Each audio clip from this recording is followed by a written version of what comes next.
Hello everyone, welcome to my channel SW Metro official channel. Kody Brown discusses having more than one wife and sister wives. Robyn Brown is the only wife left in the family. Robyn Brown is the only wife left who is married to Kody. Which is funny, because she was the last wife added to the family. There used to be 3 other wives, Christine, Janelle, and Mary. However, because they are no longer content, they all made the decision to leave him.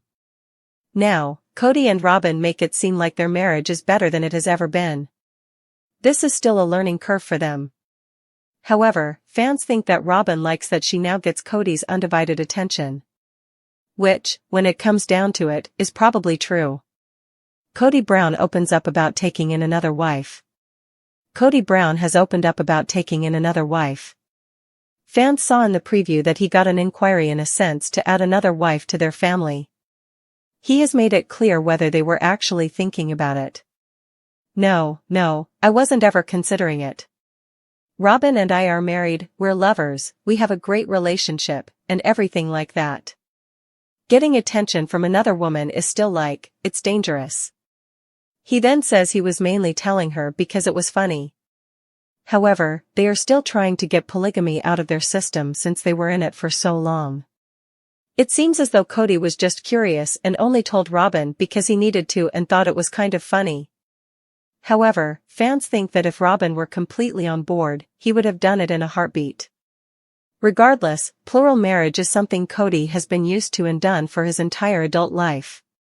So, he is still trying to get that out of his system. What are your thoughts on this?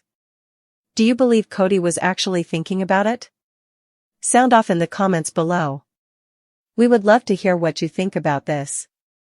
Sister wives. Kody Brown says he will never let Robyn participate in special forces. Sister wives star Kody Brown has always been vocal about his relationship with his 4th wife, Robyn. He has always claimed that she is the most delicate one in his life, and he feels lucky to have married her. He preferred her over all his other wives, which became the main reason his family broke up. Kody is currently participating in Special Forces, the toughest test in the world. This reality TV show puts participants through quasi-military training. At every stage, the show tests one's mental and physical fitness. This will be his first reality show outside of Sister Wives, and he feels really excited about it. Kody, on the other hand, stated in a recent interview that he would never allow his favorite wife, Robyn, to take part in the reality show. He also explained why he believes Robyn is unfit for the show. For more information, keep reading. Christine exposes Kody's favoritism in her book. Christine Brown continues to throw shade at Kody and Robyn while fully embracing her new life. In her book, she opens up about years in the polygamous family and doesn't hold back on Kody's favoritism. She recalled how Kody once adored Mary's turkey until Robyn stepped in and claimed that spot by cooking it herself. Christine also revealed Kody's strict rule about wearing garments under wetsuits, which he conveniently ignored during his honeymoon with Robyn. She pointed out Robyn's constant obsession with makeup and how she demanded to look perfect for the cameras, while the other wives focused on kids and household duties. Fans quickly noticed how Kody emotionally drained Christine and the OG wives. Many even remembered how he abandoned Christine after Truly's birth to vacation with Robyn. Sister wives. Kody Brown feels Robyn is not made for shows like Special Forces. Robyn and Kody have been on Sister Wives for 15 years. They have stayed together through everything, and Kody has always been her biggest cheerleader. He has protected her from every accusation, but now he believes she is unfit to participate in Special Forces, World's Toughest Test. During a recent interview, he revealed that none of his ex-wives will watch his new show. He further added that Robyn will definitely tune in and watch him compete. She is already very excited and intrigued by his participation.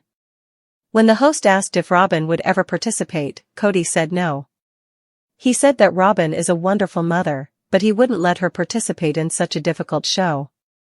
Kody has always described Robyn as a delicate lady, and he stands by it. Kody says that Robyn is a soft person who can't focus on getting fit or doing crazy stunts. He said that the show made him do very difficult challenges that were hard on his mind and body. He said Robin is not made for such challenges, and he would never put her in that position. In the same interview, Cody happily talked about his equation with fellow cast member Johnny Manziel. He asked all of his fans to watch season 20 of Sister Wives on TLC. Furthermore, he asked them to look out for Special Forces, which will premiere soon. Janelle and Cody Brown did not simply serve as a time for mourning and remembrance, it became a mirror reflecting years of unresolved pain, fractured loyalties, and deep-running resentments within the Sister Wives family, and in the midst of that raw grief it was Paedon Brown, Christine's only son, who unintentionally and at times deliberately peeled back the layers of politeness and forced civility to expose just how much bitterness lingered between his parents, his siblings, and Cody himself.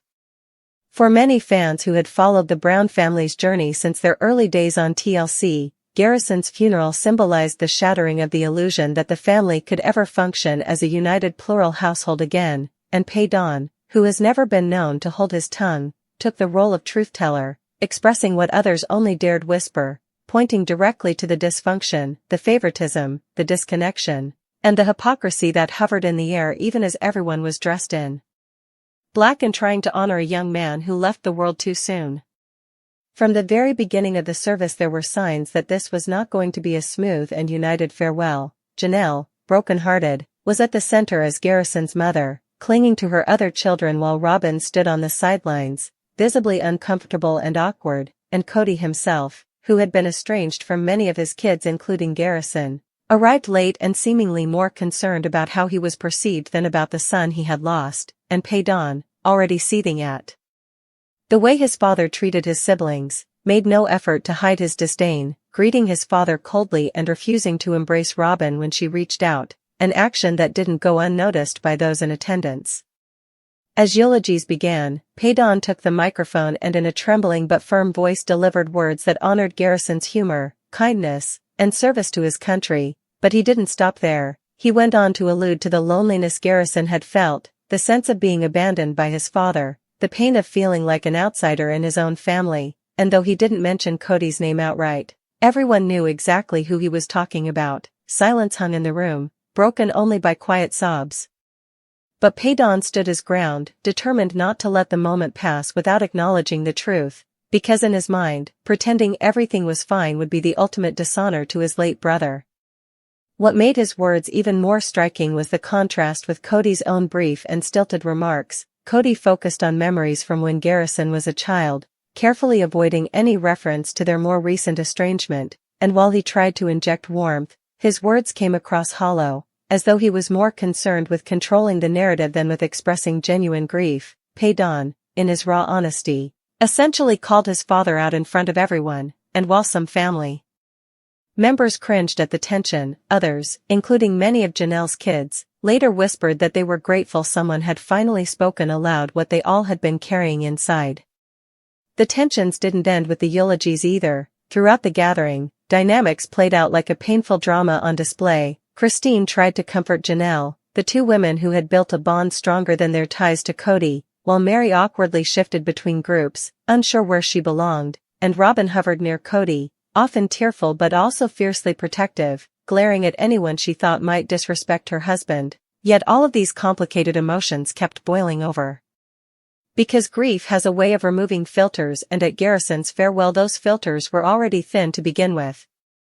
Paedon later admitted to friends that he could not watch his father act as though he had been there for Garrison when in reality his neglect and favoritism had driven a wedge so deep that reconciliation seemed impossible before Garrison's untimely death. He blamed Cody's obsession with Robin and their children for creating a family hierarchy where some children felt valued and others disposable, and in his speech he tried to channel that frustration into a plea for the rest of them to never again let such favoritism rob them of love and unity. But it was clear that not everyone was willing to hear it.